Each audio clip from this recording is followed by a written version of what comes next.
kita habiskan satu kawat langsung.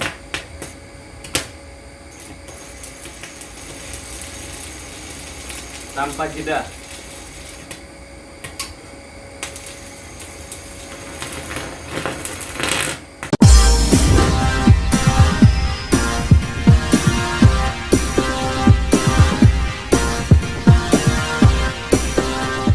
Ya, halo bosku, jumpa lagi dengan FT Channel.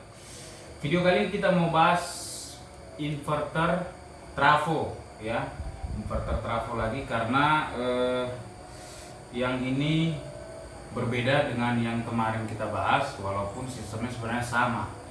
Inverter trafo sama sebenarnya, sistemnya sudah ada charger, ada dual mode, dan sudah otomatis.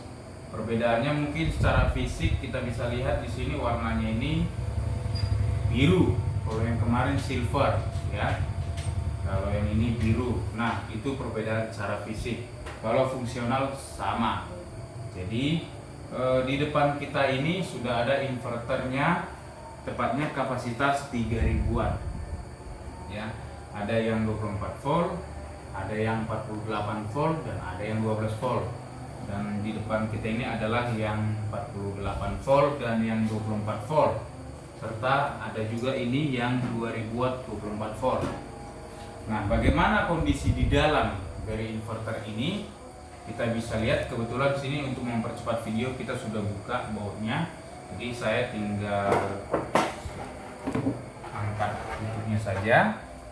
Ya, ini ada kabel terhubung ke layar di depannya untuk kontrol. Jadi ini dia unitnya, penampakan dalamnya. Ya. Dia sudah menggunakan trafo tipe toroid. Kalau yang kemarin yang silver, trafonya tipe biasa konvensional yang petak, ya. Kalau ini sudah toroid, bulat. Nah, apa sih kelebihan toroid dibandingkan yang petak? Yang pertama itu adalah toroid itu efisiensinya lebih baik ketimbang yang petak. Karena lilitan atau kumparannya itu mengelilingi daripada inti besinya. Seperti itu, ya. Ada juga kalau yang tipe besi, dia kumparannya hanya ada di tengahnya.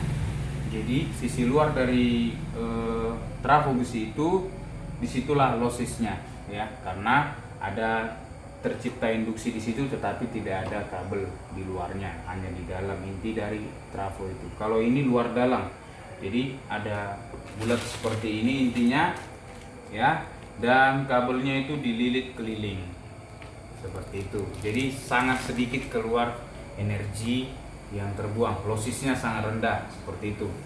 Nah, untuk penampakan dalamnya itu hampir sama saja, ya, seperti ini. Ini adalah sistem yang 48 volt. Dia sudah ada charger, sudah ada ini MOSFET-nya kiri kanan, ya.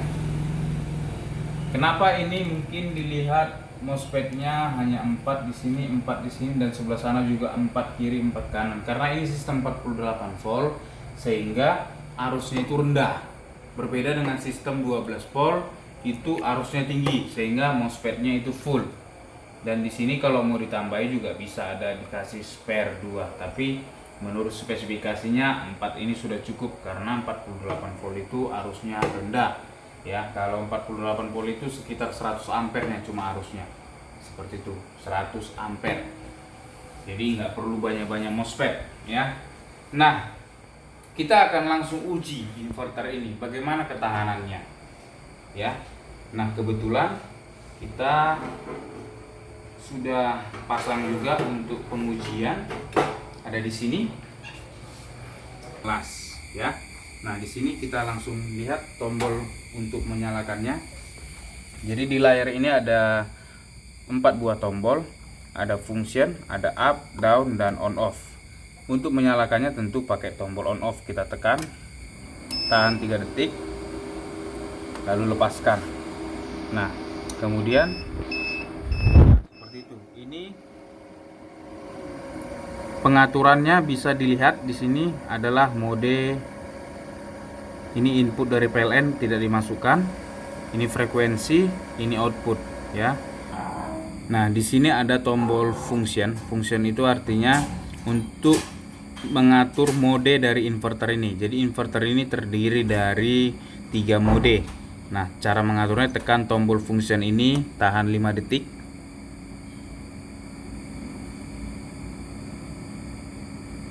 Nah, di sini dia berubah menjadi mode 03. Mode 03 artinya mode hemat energi.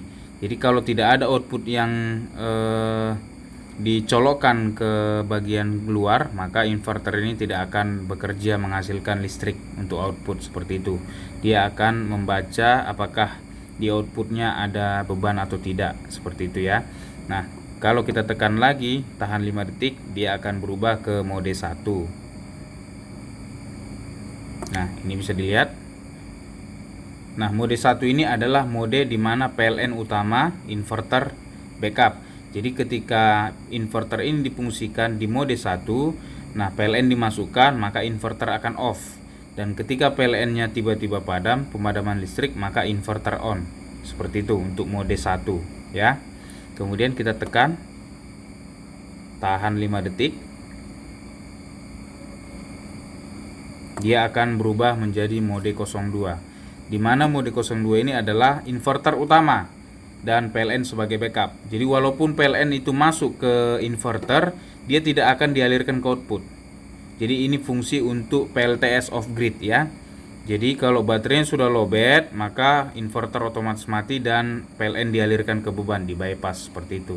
Dan ketika besoknya baterai diisi kembali oleh solar cell dan tegangannya naik, maka inverter akan otomatis nyala dan PLN akan diputus seperti itu. Jadi ini fungsi untuk nomor 2. Nah, cara mengaturnya tadi ini ditekan tahan 5 detik sampai dia berubah. Jadi modenya ada 1, 2 dan 3. Nah, untuk lebih lengkapnya bisa dilihat di buku petunjuknya, dilampirkan di pembelian paket inverter ini. Seperti itu. Nah, begitu juga dengan tombol up. Nah, ini adalah C5. C5 ini artinya untuk mengatur kapasitas pengisian daripada chargernya. Ya, chargernya C5, C6, mulai dari C0, C1, C2 sampai C6. Di mana masing-masing C1 itu dikali 5 ampere. Jadi kalau dia di set C6, maka dia pengisiannya 6 kali 5, 30 ampere seperti itu. Dan di sini bisa kita tekan juga down, tahan 5 detik. Nah, di sini ada U4. Jadi U1 sampai U7 itu adalah tipe-tipe baterainya, bisa dilihat di buku petunjuk apakah menggunakan aki basah, aki kering, lithium ion, bisa di set di sini. Untuk mematikannya, menyalakannya menggunakan tombol ini. Seperti itu ya. Jadi lengkapnya ini ada di sini juga ditulis. Ini fungsi untuk tombol on off. Ini fungsi untuk tombol function yang ini. Dan ini fungsi tombol up, bagaimana cara settingnya, semua sudah dipatri di inverter ini. Jadi kalaupun kita kehilangan buku petunjuk, kita masih bisa melihat yang di sini. Seperti itu. Oke. Nah, kita akan langsung demokan inverter ini menggunakan mesin las. Kita bisa lihat di sini. Jadi dari aki langsung ke inverter, outputnya ke mesin las, di mana tidak ada kabel untuk inputnya. Bisa dilihat di sini, inputnya kosong, tidak kita kasih kabel. Jadi kalau mau dipasang nanti di rumah, dari KW meter masuk ke sini input, dari output baru ke rumah, seperti itu ya. Jadi ini inputnya nggak kita pasang, murni menggunakan dari inverter. Kita akan tes. Di sini bisa kita lihat, kita menggunakan ampere sebesar 125 ampere untuk ngelas. Apakah inverter ini sanggup? Kita coba tes saja.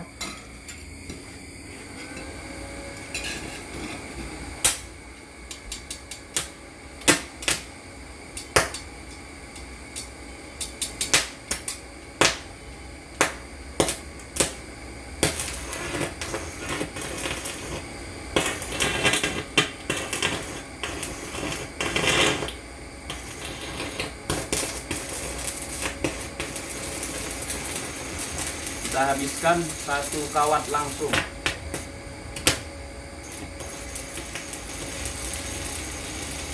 Tanpa jeda.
habis sampai bolong.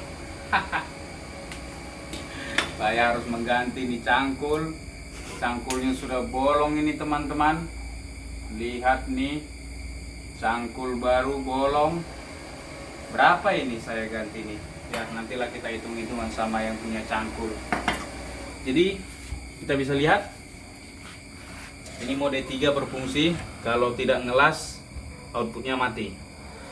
Nah kalau dia sekali 5 detik dia akan menyalakan kembali bebannya seperti itu. Jadi ini mode 3-nya. Nah bagaimana? Kita sudah buktikan kekuatan dari inverter ini. Ini inverter 3000 watt bukan 5000 watt dan dipakai untuk ngelas dengan kapasitas ampere 125 ampere. Kita mengelas satu kawat penuh habis tanpa delay, tanpa spasi, tidak ada masalah, dan inverter juga tidak ada bunyi sama sekali. Jadi jangan ragukan lagi kemampuan dari inverter ini, karena inverter ini adalah inverter pure sine wave. Oke. Nah, kita akan tes berapa sih penggunaan energi dari inverter ini tanpa beban. Ini kita lihat tidak ada beban dinyalakan. Ini inverternya nyala dan PLN juga tidak ada masuk. Jadi kita ukur ini bisa dilihat hanya 0,28 ampere. Ya. Ini naik lagi karena dia mode sleepnya kerja. Ini turun 0,27. Ini mode hemat energinya bekerja di sini. 0,27 0,28 ya. Jadi hanya 0,28 ampere saja. Sangat irit bukan? Kalau kita kalikan, mana kalkulator kita? Ya. Ya kalau kita hitung 0,27 ampere dikali, ini kan sistem 24 volt, dikali 24 itu dia konsumsinya hanya 6,48 watt saja inverter ini. Jadi benar-benar sangat irit inverter jenis trafo tipe toroid ini. Hanya 6,48 watt saja konsumsinya. Oke, jadi jangan diragukan lagi kehematan energi tipe trafo toroid ini. Saya rasa cukup sampai di sini video kita kali ini ya. Kita sudah buktikan kekuatan dari inverter ini. Nah, kalau ada pertanyaan seputar inverter ini atau ingin memesan, bisa hubungi kita di nomor WhatsApp di video ini. Ingat, cuma WhatsApp, jangan SMS, karena SMS nggak zaman lagi bro ya. Jadi kita tunggu video selanjutnya. Sampai jumpa, bye bye.